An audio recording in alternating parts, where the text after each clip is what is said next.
City গার্ডেনে আপনাদের স্বাগত।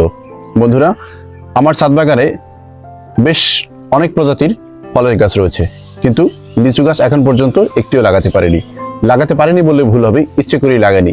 কেননা লিচু গাছের খুব ভালো রিভিউ আমি কোথাও পাচ্ছিলাম না। নিজেও অনেকগুলো ছাদ বাগান ভিজিট করেছি, কিন্তু কোথাও লিচু গাছের ভালো কোনো ফলন আমার চোখে পড়েনি। লিচু গাছের বেশ কিছু সীমাবদ্ধতা রয়েছে, বিশেষ করে ছাদ বাগানের লিচু গাছ করতে গেলে বেশ কিছু সীমাবদ্ধতার সম্মুখীন আমাদের হতে হয়। তার মধ্যে অন্যতম হচ্ছে পাতা পোড়া রোগ। কিন্তু এত বাধা সত্ত্বেও আজকের একটি লিচু গাছ নার্সারি থেকে নিয়ে এসেছি এবং সেই লিচু গাছটি আজকের আমার ছাদ বাগানে প্রথমবারের মতো রিপোর্ট করব। ভাবলাম ভিডিওটা আপনাদের সাথে শেয়ার করি, কিভাবে রিপোর্ট করছি এবং কি কি উপাদান মাটির সাথে মিশিয়ে নিয়েছে সেটা আপনাদের সাথে শেয়ার করব। এবং পরবর্তীতে এই লিচু গাছটির আপডেট কিন্তু অবশ্যই আপনারা চ্যানেলে পেয়ে যাবেন। তাই ভিডিওটি না টেনে পুরো ভিডিওটি দেখুন।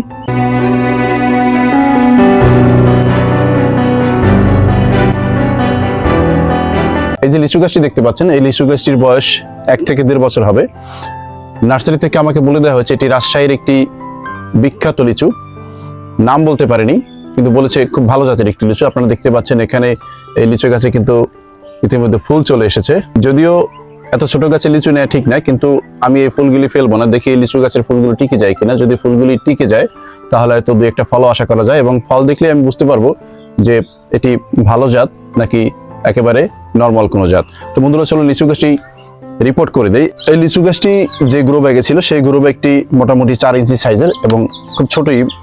আপনারা এই ধরনের ছোট গ্রো ব্যাগে থাকা গাছ কিন্তু অবশ্যই বড় পাত্রে লাগাবেন না, প্রথমে ছোট পাত্রে লাগাবেন, তারপরে স্টেপ বাই স্টেপ আপনারা পাত্র পরিবর্তন করবেন। এত ছোট রুট বলের জন্য আমি কিন্তু এখানে ছোট্ট একটি প্লাস্টিকের পাত্র নিয়েছি। এটি 8 লিটারের একটি বালতি, অর্থাৎ 8 লিটার পানি ধরে এই বালতিটিতে। এবং মাটি হিসেবে এখানে আমি বাগানের সাধারণ মাটি নিয়েছি এবং সেই সাথে শুধুমাত্র গোবর সার মিশিয়ে মাটিতে তৈরি করেছি, অন্য কোনো উপাদান কিন্তু এর সাথে আমি দেইনি।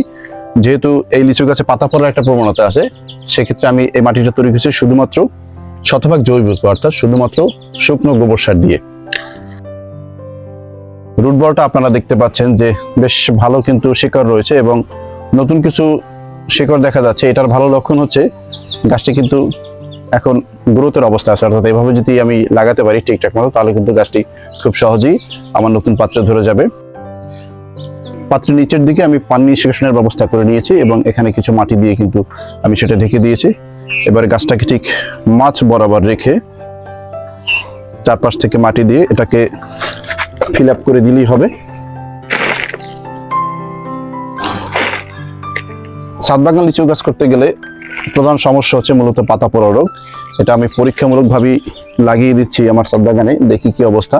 এবং এটার রেজাল্ট যদি মোটামুটি ভালো আসে, পাতা পোড়া রোগের হাত থেকে যদি আমি এই গাছটিকে রক্ষা করতে পারি, তাহলে আপনাদেরকেও বলবো যে আপনারাও 2-1টা ভালো জাতের লিচু গাছ অবশ্যই আমার দেখানো পদ্ধতিতে ছাদ বাগানে লাগাতে পারেন। কেননা দেশি বিদেশি প্রায় সব ধরনের ফলই কিন্তু আমাদের ছাদ বাগানে বেশ ভালোভাবে হচ্ছে, কিন্তু লিচু গাছটা আমি খুব একটা ছাদ বাগানে দেখতে পাইনি। আমি আশেপাশে অনেক খোঁজ দিয়েছি, কিন্তু সেসব ছাদ বাগানেও কিন্তু আমি লিচু গাছ দেখতে পাইনি। বন্ধুরা, আমাদের লিচু গাছ লাগানোর প্রক্রিয়াটা কিন্তু একেবারে শেষ। মাটিটা একটু হালকা ভেজা ভেজা আছে। আমি রুট বলটিকে কিছুক্ষণ আগে একটু ভিজিয়ে নিয়েছিলাম, তো এখানে অতিরিক্ত পানি দেওয়ার আর দরকার নেই। এটা এভাবে ছায়া জায়গায় রেখে দিতে হবে 5 থেকে 7 দিন, এবং ছায়া জায়গায় 5 থেকে 7 দিন রেখে দেওয়ার পরে এটা আমি রোদে নিয়ে আসবো। লিচু গাছটি লাগানো শেষ, আমি ফুলগুলো রেখে দিতে চাই।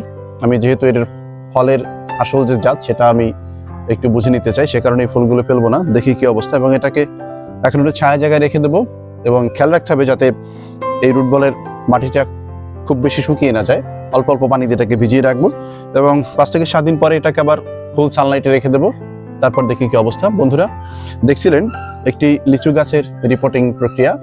ভিডিওটি ভালো লেগে থাকলে চ্যানেলটি সাবস্ক্রাইব করে পাশে থাকা বেল আইকনটি অন করে নেবেন। দেখা হবে পরবর্তী কোনো ভিডিওতে। সেই পর্যন্ত ভালো থাকবেন, সুস্থ থাকবেন।